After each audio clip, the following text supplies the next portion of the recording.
Hey y'all. So yeah, DragonCon happened, and it pretty much takes 2 weeks to get over DragonCon. The first week is like your recoup period. You catch up on all your sleep and all of that good stuff. And the second week is the mourning period where you wish you were still at DragonCon. But here's a video anyway about the wondrous world that was DragonCon. Unfortunately, again, just like I did at San Diego Comic-Con, I did not hardly get any video footage at DragonCon this year. I really suck at this video thing. I pretty much spent DragonCon catching up with all of my friends that I have not seen, some for a couple of years. DragonCon is like a giant reunion party, and I just could not find time to really film between hugging all of my wonderful friends. That being said, I still decided that I needed to make some form of a video, so here is a vlog talking about my DragonCon experience. This year I stayed at the Westin. If you don't know DragonCon, it has 5 host hotels and pretty much takes over all of downtown Atlanta. There's the Sheraton, the Hilton, the Hyatt, the Marriott, and the Westin. The 3 hotels that are connected are the Marriott, Hyatt, and the Hilton, and the Westin and Sheraton are maybe a block away on separate streets. So I stayed at the Westin. Walking down Peachtree in costume was a little horrific, especially alone. I don't know, maybe Atlanta doesn't know cleavage because I had on my Moxie and it was awkward at times. But I still found some awesome photographers even on the street before I even got to the convention, and I really liked the Westin. It's the second host hotel that I've stayed at, the first one being the Marriott, and let me tell you, I will never stay at the Marriott again. But I loved the Westin. I loved how quick the elevator was. I liked the hotel service a little bit. I thought the bellhops were kind of, I don't know, they act like they didn't know DragonCon weekend was coming and they were going to have to work hard. I'm just saying. But I really did love the elevator times. I liked our room. Our view was amazing. We were on the 65th floor. And it was just a good hotel. I really would like to stay there again, but I'm open to try anything but the Marriott.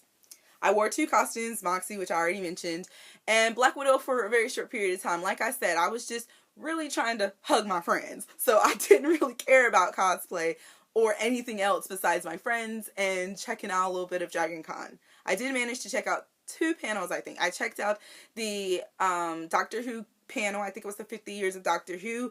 It was spectacular as usual. The British media track at DragonCon is amazing. I love them. They put on a great show. They definitely need more support from DragonCon as far as bringing more guests for all their fans, because they put on really good panels, and I love Doctor Who and I love going to the British media track panels.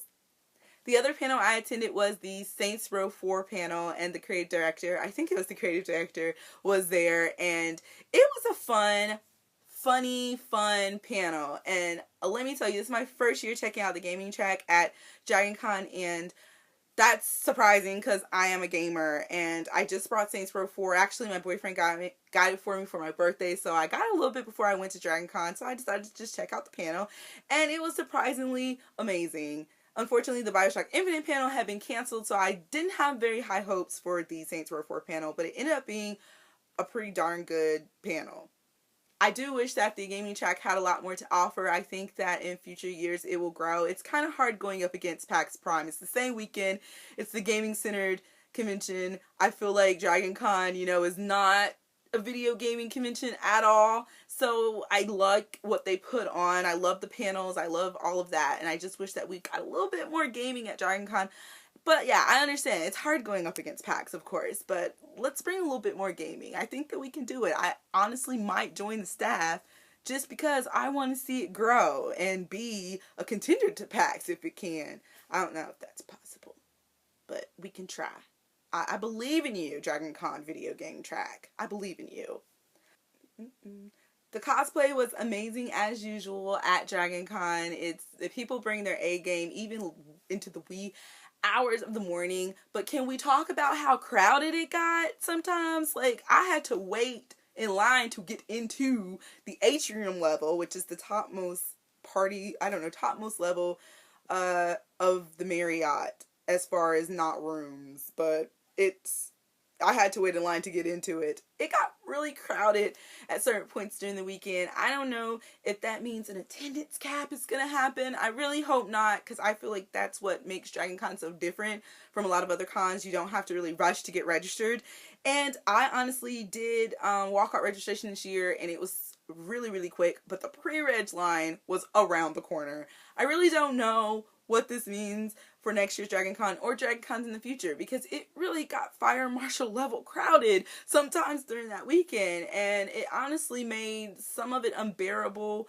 But I mean, I like the crowds. I like partying with nerds. I like seeing thousands upon 40,000s of nerds in one spot. But it was ridiculous, and the parade was even worse. Like, oh my gosh, that got to levels that I never thought it would. A lot of people in where I was were pushing and being so rude. And it wasn't really DragonCon attendees, but I think we had to push back at certain points because it was just getting a little outrageous, even with Atlanta PD standing right there.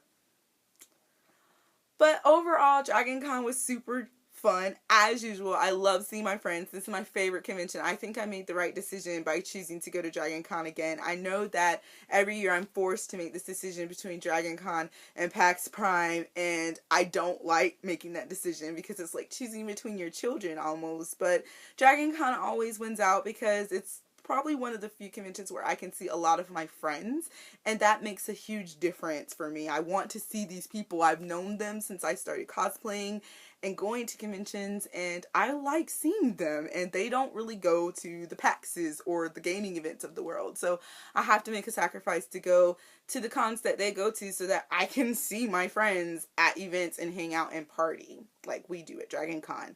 So hopefully next year I won't be forced with such a difficult decision between two conventions that I absolutely love.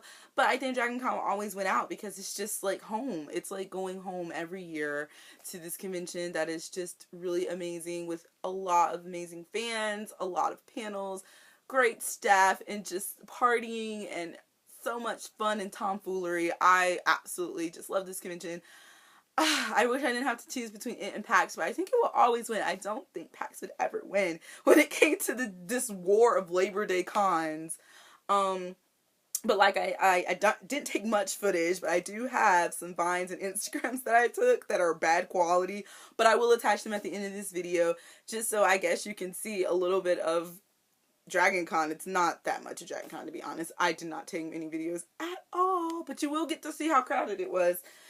Anyway, that's all I have to say, and I will talk to you guys in my next video.